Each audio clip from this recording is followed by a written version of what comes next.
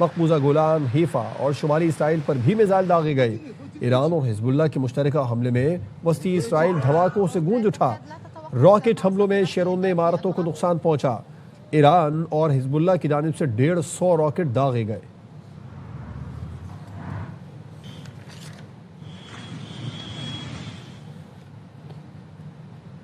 اسرائیل نے تہران میں جوہری ہتھیار بنانے والا کمپاؤنڈ نشانہ بنانے کا دعویٰ کیا ہے۔ جنوبی تہران میں صنعتی علاقے پر بمباری کی گئی۔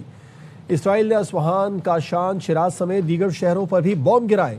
ایرانی وزارت صحت کا کہنا ہے کہ اتنا بارود برسایا گیا کہ 1,40,00,000 افراد کی زندگیاں خطرے میں ہیں۔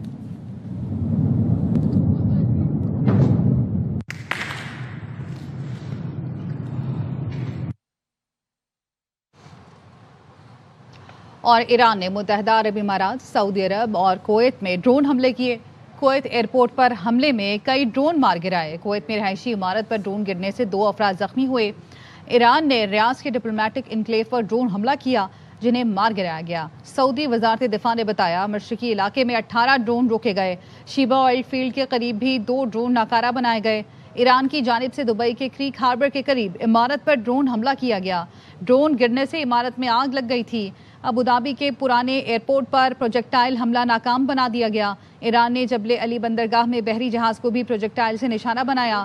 سٹی بینک نے متحدہ عرب امارات میں اپنی تمام شاخیں بند کر دیں۔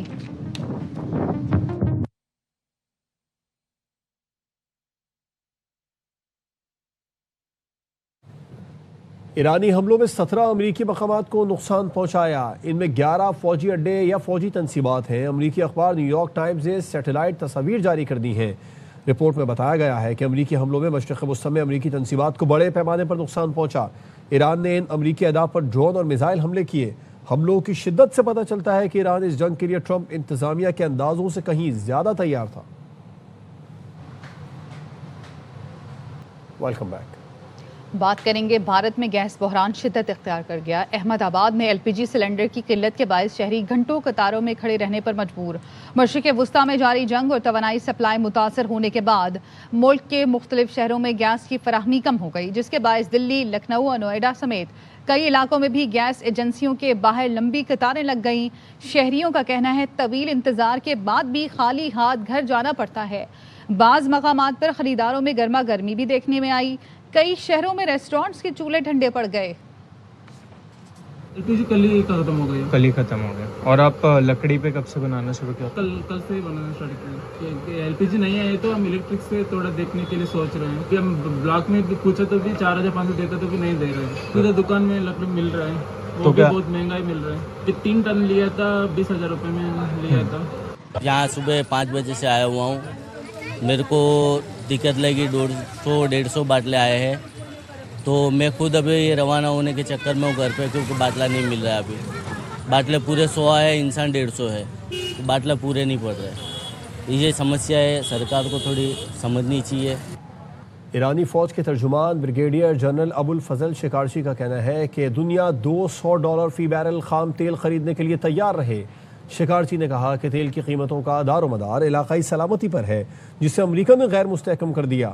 امریکہ تیل کی قیمتوں کو کنٹرول نہیں کر سکے گا۔ ہم امریکیوں، اسرائیل اور ان کے شراکت داروں تک 1 لیٹر تیل بھی نہیں پہنچنے دیں گے۔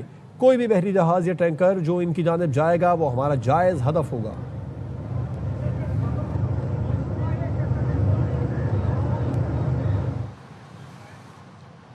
برطانوی ہائی کمشنر جین میریٹ کی مولانا فضل الرحمان سے ان کی رہائش گاہ پر ملاقات ہوئی۔ پاکستان اور خطے کی سیاسی اور سیکیورٹی صورتحال پر بات چیت کی گئی۔ پاکستان، افغانستان، اسرائیل، امریکہ، ایران اور خلیجی ریاستوں کی صورتحال پر گفتگو کی گئی۔ مولانا فضل الرحمان نے کہا خطے میں امن کے لیے برطانیہ اپنا کردار ادا کرے۔ برطانوی ہائی کمشنر نے کہا تمام ملکوں سے رابطے میں ہیں اور اپنا سفارتی کردار ادا کر رہے ہیں۔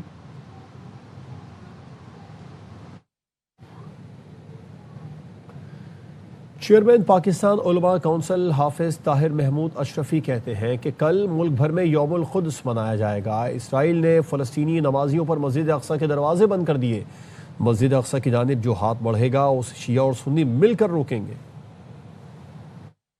پاکستان کے اندر کل پرامن انداز سے یوم القدس یوم الاقصی، یوم تعظیم حرمین شریفین والاقصی کے ان مختلف عنوانات ہیں، لیکن مقصد ایک ہے اور وہ ہے کہ الاقصی کا تحفظ۔ 12 دن گزر گئے ہیں، الاقصی کے دروازے بند ہیں، نہ وہاں نماز ہو رہی ہے، نہ وہاں تراویح ہوئی ہے۔ الاقصی کی طرف کوئی ملعون بڑھے، یہ شیعہ سنی مل کر آپس میں اس کا ہاتھ روکیں گے۔ گورنر سندھ کی تبدیلی پر ایم کیو ایم حکومت سے ناراض ہو گئی۔ طارق فضل چودھری، طلال چودھری اور گل اصغر کی ایم کیو ایم کو منانے کی کوششیں۔ ایم کیو ایم ذرائع کا کہنا ہے مسلم لیگ نون اور پیپلز پارٹی گورنر کوٹا لے کر طے کرنے والے کون ہوتے ہیں۔ ترجمان ایم کیو ایم کا کہنا ہے گورنر سندھ کی تبدیلی کا ذرائع ابلاغ سے علم ہوا، وفاق کی جانب سے ایم کیو ایم پاکستان کو فیصلے پر اعتماد میں نہیں لیا گیا، اب عید کے بعد ہی اس معاملے پر بات ہوگی۔ داخلہ امور کے وزیر مملکت طلال چودھری کہتے ہیں ایم کیو ایم راضی ہی راضی ہے، ایم کیو ایم کو ہر چیز پر اعتماد میں لیا جاتا ہے۔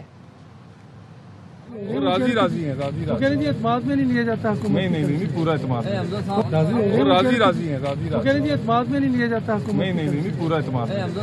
سندھ کے بدترین اور کرپٹ حکمرانوں کو خوش کرنے کے لیے گورنر سندھ کو ہٹانے کا فیصلہ کیا گیا، ایم کیو ایم کو اعتماد میں نہیں لیا گیا۔ رہنما M Q M Pakistan Farooq Sattar کہتے ہیں ایم کیو ایم کا کوئی اخلاقی جواز نہیں رہا حکومت میں رہنے کا، فوری طور پر حکومت کو خیر آباد کہہ کر الگ ہو جائیں، اس فیصلے کو اپنی ریڈ لائن نہ بنانا تو ایم کیو ایم کو ناقابل تلافی نقصان ہوگا۔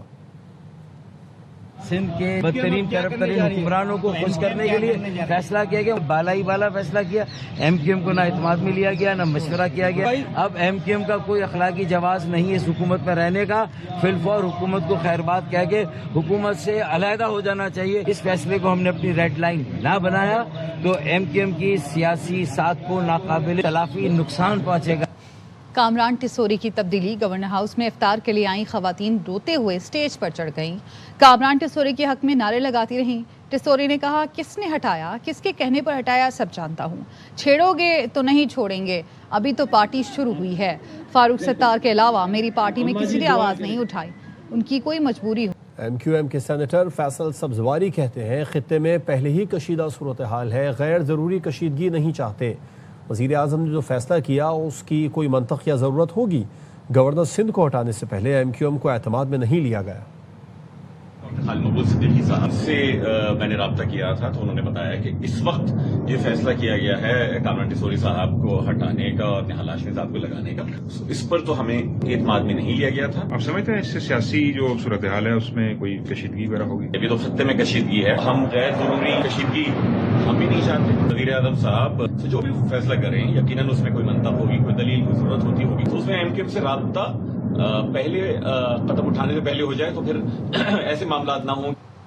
پارٹی کو رائے دوں گا، ایم کیو ایم کو حکومت سے نکل جانا چاہیے۔ رہنما M Q M Pakistan Waseem Akhtar کی پروگرام خبر میں گفتگو، کہا حکومت کے پاس اکثریت ہے، اس میں تو ان کو کوئی مسئلہ نہیں، کوئی قومی ایشو آئے گا تو ایم کیو ایم ساتھ دے گی۔ وزیر اعظم اس وقت ملک میں نہیں ہے، آنے پر احتجاج ریکارڈ کرانا چاہیے۔ ہمارے ملک کی سیاست کا اللہ حافظ ہے، تو اب میری رائے تو یہ ہوگی پارٹی کو جب بھی بیٹھ کے بات ہوگی کہ کم از کم حکومت سے تو نکل جانا چاہیے باہر۔ ہم حکومت کے پاس میجورٹی آ گئی ہے، سمپل، وہ کوئی مسئلہ نہیں ہے، جہاں ملک کی بات آئے گی اس میں ایم کیو ایم ساتھ دے گی۔ پرائم منسٹر صاحب ملک سے باہر گئے ہوئے ہیں، وہ آ جائیں واپس تو انشاءاللہ جو قیادت ہے وہ بالکل اسلام آباد میں ہوتی ہے، وہ بات کرے گی۔ ایم کیو ایم پرانی تنخواہ پر کام کرے گی، گورنر کی تبدیلی معمول کا کام ہے۔ پیپلز پارٹی کے رہنما آغا رفیع اللہ کی پارلیمنٹ ہاؤس کے باہر صحافیوں سے گفتگو، کہا گورنر سندھ کی تبدیلی وزیر اعظم کا استحقاق تھا، انہوں نے تبدیل کر دیا، ایم کیو ایم کیوں اعتراض کر رہی ہے، خواہشات سے ریاستیں نہیں چلتی۔